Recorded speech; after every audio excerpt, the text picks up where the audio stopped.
காரசாரமான beach style கனவா மீன் வறுவல் எப்படி செய்கிறதுன்னு பார்க்கலாமா? Welcome to 3 roses for ever. நம்ம சேனலை இது வரைக்கும் நீங்கள் சப்ஸ்கிரைப் பண்ணலைன்னா மறக்காமல் சப்ஸ்கிரைப் பண்ணிவிடுங்க. அப்படியே பக்கத்தில் இருக்க பெல் ஐக்கனையும் கிளிக் பண்ணிவிடுங்க. அப்போ தான் நான் போடுற வீடியோஸோட நோட்டிஃபிகேஷன் உங்களுக்கு உடனே வரும்.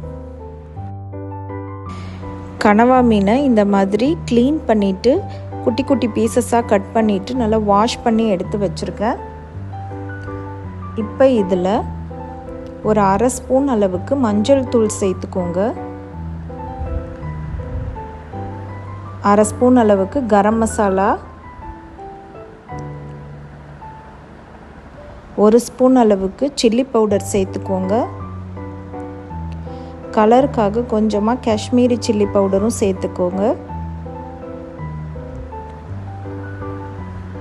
இப்போ பெப்பர் பவுடர் ஒரு அரை ஸ்பூன் சேர்த்துக்கோங்க. தேவையான உப்பு, இஞ்சி பூண்டு பேஸ்ட் ஒரு அரை ஸ்பூன் சேர்த்துக்கோங்க.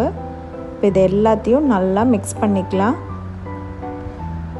இதை மிக்ஸ் பண்ணிவிட்டு ஒரு 15 மினிட்ஸ் அப்படியே மேரினேட் பண்ணுறதுக்காக ரெஸ்ட்டில் வச்சுடுங்க. நம்ம சேர்த்த மசாலா எல்லாம் இந்த கனவா மீனில் ஊறினதுக்கப்புறம் நம்ம இதை ஃப்ரை பண்ணி எடுத்துக்க போகிறோம். இப்போ ஒரு பேனில் 2 ஸ்பூன் எண்ணெய் சேர்த்துக்கோங்க.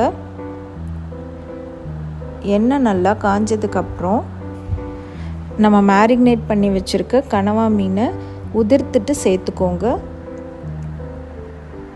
சேர்த்துட்டு லைட்டாக அதை மிக்ஸ் பண்ணி விட்டுக்கலாம்.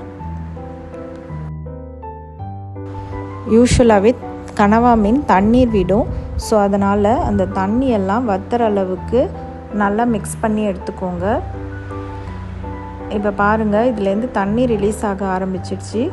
இப்போ இந்த ஸ்டேஜில் நம்ம ஒரு மூடி போட்டு ஒரு 5 to 10 மினிட்ஸ் மீடியம் ஃப்ளேமில் இதை அப்படியே வச்சோம்னா அந்த தண்ணியெல்லாம் வற்றிடும், கனவா மீனும் நல்லா வெந்து வந்துடும்.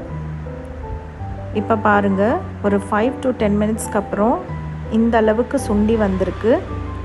இந்த ஸ்டேஜில் நல்லா மிக்ஸ் பண்ணி எடுத்துக்கோங்க, இல்லைனா அடிப்பிடிக்க ஆரம்பிச்சிடும்.